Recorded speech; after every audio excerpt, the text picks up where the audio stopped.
Hello friends, learn in short में आपका एक बार फिर से स्वागत है। मेरा नाम है सरस और आप देख रहे हैं लर्न इन शॉर्ट। फ्रेंड्स, आज हम लोग बात करने वाले हैं बीपीएससी पीआरटी, जो बीपीएससी टीआरई का एग्ज़ाम होता है, आप लोगों को पता ही होगा। टीआरई 1, टीआरई 2 और टीआरई 3 अभी तक हुआ है। टीआरई 4 बहुत जल्द होने वाला है, क्योंकि नोटिफिकेशन आने के बाद ये आपको टाइम नहीं देंगे, तो अभी ब्यौरा लिया जा रहा है। तो आज मैं पहली बार इसके सिलेबस से रिलेटेड बात करूँगी। मैंने हमेशा केवीएस और सुपर टेट, यूपी टेट, ये सब से ही रिलेटेड बात किया है, क्योंकि इस पर बात करना बहुत ज़रूरी है।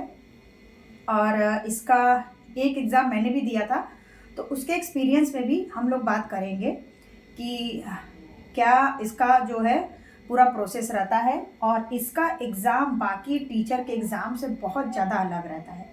तो मुझे इस पर बात करना बहुत ज़रूरी है, क्योंकि पहली बार जो एग्ज़ाम दे रहे हैं वो उनके लिए ये वीडियो बहुत ज़्यादा बेनिफिशियल हो सकता है। तो आप बिना पार्ट को स्किप किए हुए देखिएगा। और हम लोग इसके कुछ जो ऊपरी सिलेबस है, मैं उसके बारे में बात करूँगी। उसके बाद फिर हम लोग इस पर डिटेल सिलेबस पे भी हम लोग चर्चा करेंगे। तो पहले तो हम लोग बात कर लेते हैं कि इसका जो ऊपर का सिलेबस है वो क्या है। बोर्ड थोड़ा छोटा है, थोड़ा आप लोग इसको सुनने का कोशिश करिएगा, क्योंकि फिर मुझे बहुत ज़्यादा एडजस्ट करके चीज़ों को बनाना पड़ता है। और इसलिए मैं ऐसा बना देती हूँ कि इससे और ज़्यादा डीपली समझ में आए। और एग्ज़ाम का मेरा ओन एक्सपीरियंस भी क्या था, मैं उससे भी आपको इसके बारे में भी कुछ बताऊँगी। तो हम लोग बात कर लेते हैं इसका जो पीआरटी का जो सिलेबस होता है वो क्या होता है, और हम लोग इसके 6 to 8 के भी सिलेबस के बारे में नेक्स्ट वीडियो में बात करेंगे। तो देखिए, ये इसका एक छोटा सा आपको सिलेबस लग रहा होगा, लेकिन ये अंदर से बहुत ज़्यादा है। हम लोग एक सब्जेक्ट का मैं आपको डिटेल वीडियो भी बना के दूंगी कि आपको पढ़ना क्या है, एक्चुअल चीज़ें आपको पढ़ना क्या है। क्योंकि जब पहली बार एग्ज़ाम हुआ तो बहुत ज़्यादा कन्फ्यूजन था कि एग्ज़ाम में क्या पूछा जाएगा, लेकिन दूसरी बार एग्ज़ाम में बहुत सारी चीज़ें क्लियर हो गई कि हमें एक्चुअल में पढ़ना क्या है। तो हम लोग बात कर लेते हैं इसके सिलेबस के बारे में। आप सभी लोग को पता ही होगा कि 120 नंबर का इसका एग्ज़ाम होता है, और उसमें से ही आपका होता तो 150 नंबर का है, लेकिन मेरिट आपका 120 में से बनता है। तो देखिए, ये है आपका 120 का सब्जेक्ट, जो सारी चीज़ें यहाँ पे लिखी हुई, यहाँ पे मेंशन है, ठीक है। और हिंदी और इंग्लिश ये होता है आपका 30 नंबर का, और 30 नंबर से सिर्फ आपको 9 नंबर पासिंग लाना होता है। जब पहली बार एग्ज़ाम हुआ था तब उसमें काफ़ी हिंदी इंग्लिश का एक दिन पेपर हुआ था, और वो भी पात्रता ही था। और आपका जो मेन सब्जेक्ट था वो 150 नंबर का था, जिसमें से क्या था कि कट ऑफ बहुत कम गया था, और बहुत सारे लोगों का सिलेक्शन भी हुआ था। फिर बहुत सारे लोगों ने छोड़ भी दिया, बहुत सारे रीजनों के तहत। तो आज हम लोग बात कर लेते हैं कि प्राथमिक गणित, प्राइमरी मैथ, ये आपका रहता है सबसे पहले। और इसमें आपके क्वेश्चन जो बनते हैं वो बहुत सारे टॉपिक से बनते हैं, कम से कम 15 से 18 टॉपिक से आपका गणित आता है। उसके बाद फिर मानसिक क्षमता, मतलब कि रीजनिंग से भी आपका कम से कम 15 क्वेश्चन बनता है, और रीजनिंग ठीक ठाक रहता है। लेकिन मैथ थोड़ा सा, अगर जिनका वीक है उनको थोड़ा सा हार्ड लगेगा, लेकिन जिनका वीक नहीं है वो आराम से 10-12 नंबर ले आते हैं। उसके बाद फिर सामान्य जागरूकता, मतलब कि जनरल नॉलेज से रिलेटेड आपसे कम 15 क्वेश्चन बन जाते हैं। देखिए, ये पूरा आपका 120 नंबर का है, तो 15, 15, 30, 45, 60, फिर उसके बाद फिर 60 ये हो गया, फिर 15, 30, 45, 60, 120 4 भाग में डिवाइड कर देते हैं। हाँ, देखिए यहाँ पे 8 सब्जेक्ट है, 120 नंबर का क्वेश्चन है, 15 नंबर से इसमें बनता है।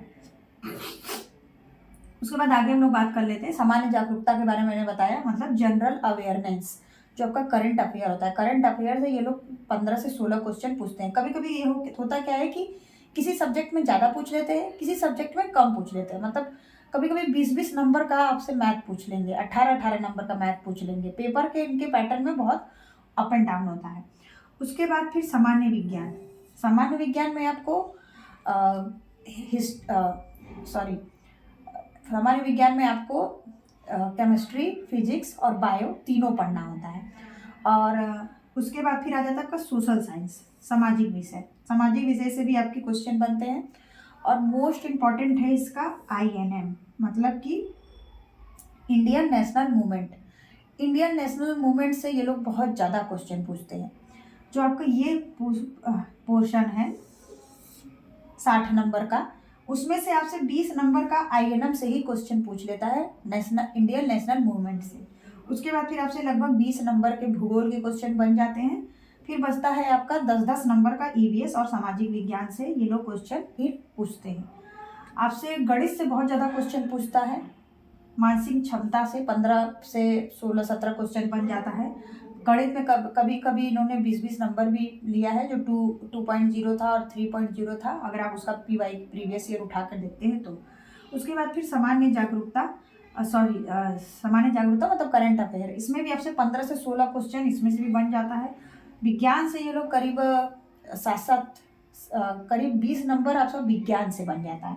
जो यहाँ पे पर्यावरण है ना, इसमें से बहुत ज़्यादा क्वेश्चन नहीं बनता, 4 से 5 ये लोग पर्यावरण से पूछते हैं। पर्यावरण को सब्जेक्ट को बहुत ज़्यादा इंपॉर्टेंस नहीं देते, वो बहुत ज़्यादा इंपॉर्टेंस रहता है आपके लिए INM, मतलब ये आपके लिए इम्पॉर्टेंट है। उसके बाद फिर गणित आपके लिए इम्पॉर्टेंट है। मानसिक क्षमता आपके लिए इम्पॉर्टेंट है, पूछते यहीं से है। उसके बाद फिर करंट अफेयर आपके लिए इम्पॉर्टेंट है, 20-20, 18-18 नंबर के यहीं से ये लोग पूछते हैं। उसके बाद विज्ञान आपके लिए इम्पॉर्टेंट है। सामाजिक विज्ञान से उतना क्वेश्चन नहीं बनता है। उसके बाद फिर ये इम्पॉर्टेंट तो था ही, भूगोल आपके लिए इम्पॉर्टेंट है। तो दो पर्यावरण और सामाजिक विज्ञान को छोड़कर बाकी चैप्टर से ये लोग बहुत ज़्यादा, सब्जेक्ट से बहुत ज़्यादा ये लोग क्वेश्चन पूछते हैं। उसके बाद फिर ये सबसे आपसे थोड़ा ही क्वेश्चन पूछा जाता है पर्यावरण से और सामान्य विज्ञान, सामाजिक विज्ञान से, सोशल साइंस से। उसके बाद फिर हिंदी इंग्लिश की बात करें तो हिंदी इंग्लिश बहुत बेसिक लेवल का होता है और हिंदी ठीक ठाक होता है। कभी कभी ये लोग इनका एक पेपर उठा के अब देखिए तो कभी कभी बहुत ज़्यादा घुसा देते हैं वो, जैसे कि आपका जो साहित्य होता है, तो एक जब इनका जो आपने 3.0 का जो मार्च में पेपर हुआ था, वो पेपर आपने अगर देखा होगा तो बहुत ज़्यादा साहित्य वो कर लिए थे। तो इसमें भी आपको 9 नंबर लाना ज़रूरी है। अगर आप इसमें फेल हो जाएंगे तो ये आपका कोई इम्पोर्टेंस नहीं रखता, इसमें भी आपको 9 नंबर लाना रहता है। अब पैटर्न आई थिंक आपका 4.0 में भी यही रहेगा, क्योंकि जो अब इनका चलता आया है वही लेंगे। पेपर के लेवल की बात करें तो पेपर का पेपर का लेवल काफ़ी हार्ड रहता है। और आपको जो BPSC का जो एग्ज़ाम होता है, जैसे UPSC होता है वैसे ही BPSC होता है, वैसे ही हर MPSC होता है, RPSC होता है, वैसे ही BPSC है, जो कि BPSC एग्ज़ाम कराती है, जो प्री एग्ज़ाम होता है BPSC का, मेंस नहीं, प्री लेवल का ये लोग क्वेश्चन पूछते हैं, क्योंकि इन्हें क्वालिटेटिव टीचर चाहिए। इन्हें अब क्या है कि जब ये लोग भर्ती करा के रख रहे हैं, एक अच्छा सैलरी, ठीक ठाक सैलरी दे रहे हैं, तो इनको एक क्वालिटेटिव टीचर चाहिए, जिनको क्या है कि ये लोग अगर कट ऑफ भी बनाते हैं तो बहुत नंबर इनका क्या है कि उसमें से क्वालिटेटिव को ही छांटते हैं, भले बाकी चीज़ों को ये लोग फिल्टर्ड कर देते हैं। जिनका नंबर ठीक ठाक नहीं रहता है उसके अकॉर्डिंग जो हाईएस्ट लेवल वाले होते हैं उन पे ही ये कट ऑफ बनाते हैं। उसके बाद बात कर लेते हैं तो माइनस मार्किंग नहीं होता है, अभी तक तो नहीं था और आगे भी नहीं होना चाहिए, पैटर्न आपका सेम ही रहेगा। उसके बाद आप देखिए आपको क्या करना है। अगर आपको BPSC 4.0 की तैयारी करनी है तो पहले आपको एक एक सब्जेक्ट को लाइन अप कर लेना है, क्योंकि अगर आप कुछ भी पढ़ेंगे तो फिर ये आपके लिए बेनिफिशियल नहीं होगा आपको, क्योंकि इनका जो लेवल है बहुत हाई है और बहुत ज़्यादा कंफ्यूजिंग भी रहता है, क्योंकि इसमें 5 ऑप्शन ये लोग पूछते हैं, आपसे 4 ऑप्शन नहीं पूछेंगे। अगर जिन्होंने अभी तक एग्ज़ाम नहीं दिया होगा वो ये बात को अच्छे से जान लें और PYQ इनका देखें। अभी मैं आपको नेक्स्ट वीडियो में बताऊंगी कि आपको कौन से बुक को अभी से ही पकड़ लेना है, क्योंकि NCERT पे ही इनका पूरा बेस्ड है। INF आपको NCERT मिलेगा, साइंस आपको NCERT मिलेगा। मैं आपको एक एक सब्जेक्ट का बता दूंगी कि आपको पढ़ना क्या क्या है, क्योंकि बहुत ज़्यादा अगर आप अभी से ही पूरा सिलेबस को लाइन अप कर लें, एक एक टॉपिक लिख लें और उससे पढ़ना स्टार्ट करें तो आपका कम से कम 120 में से 80 नंबर आ जाएगा। और अगर आप एक फीमेल कैंडिडेट है, चाहे बिहार से चाहे फिर अदर स्टेट से, तो फिर उतना आपको लाना भी ज़रूरी है, क्योंकि अगर आप 80 के नीचे बात करते हैं तो फिर बहुत वो हो जाता है कि होगा कि नहीं होगा। उसके बाद फिर अभी देखिए 3.0 जो इनका पिछले साल फरवरी में आया था, अब लग रहा है ये साल के फरवरी तक ही ज्वाइनिंग मिल पाएगा लोगों को। अभी तक नवंबर में रिजल्ट आया, अभी तक ज्वाइनिंग नहीं मिला है। तो फिर अब आपको ये करना है कि अगर जिनको तैयारी करनी है वो इस सिलेबस को अच्छे से नोट कर ले, इसी पैटर्न पे अपना तैयारी शुरू कर दे। मैं एक एक सब्जेक्ट का आपको डेली पूरा डिटेल सिलेबस बता दूंगी और मैं आपको बुक भी बताऊंगी कि आपको किस बुक से पढ़ना है और कौन सा बुक आपको लेना चाहिए, क्योंकि आप और यूट्यूब पे आपको बहुत ज़्यादा ध्यान नहीं देना है। अगर आप कोई कोर्स भी परचेस करना चाहते हैं तो मैं उससे भी रिलेटेड एक बता दूंगी आपको कि आप किसका कोर्स सस्ते में परचेस कर सकते हैं। बहुत ज़्यादा यूट्यूब में नहीं रहना है, आपको खुद सेल्फ स्टडी के लिए खुद पे ज़्यादा वो ध्यान देना है कि आपको पढ़ना क्या है, क्योंकि इनका क्वेश्चन बहुत ज़्यादा कंफ्यूजिंग रहता है। 5 तरीके के क्वेश्चन पूछ लेंगे, 3 रहता है आंसर और एक रहेगा उपयुक्त में से एक से अधिक और एक रहेगा उपयुक्त में से कोई नहीं। तो कभी कभी क्या होता है कि हमें लगता है कि उपयुक्त में से 100 अधिक होगा, लेकिन कभी कभी कोई भी नहीं रहता है। तो ये सारी चीज़ें हैं।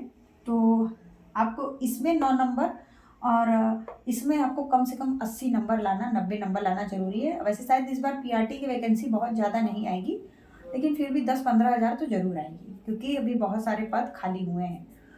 तो 15 से 20 हज़ार मान के चलिए, क्योंकि पूरा ये लोग सीट भरते भी नहीं है, फिल्टर्ड करके बाकी कैंडिडेट को छाड़ देते हैं।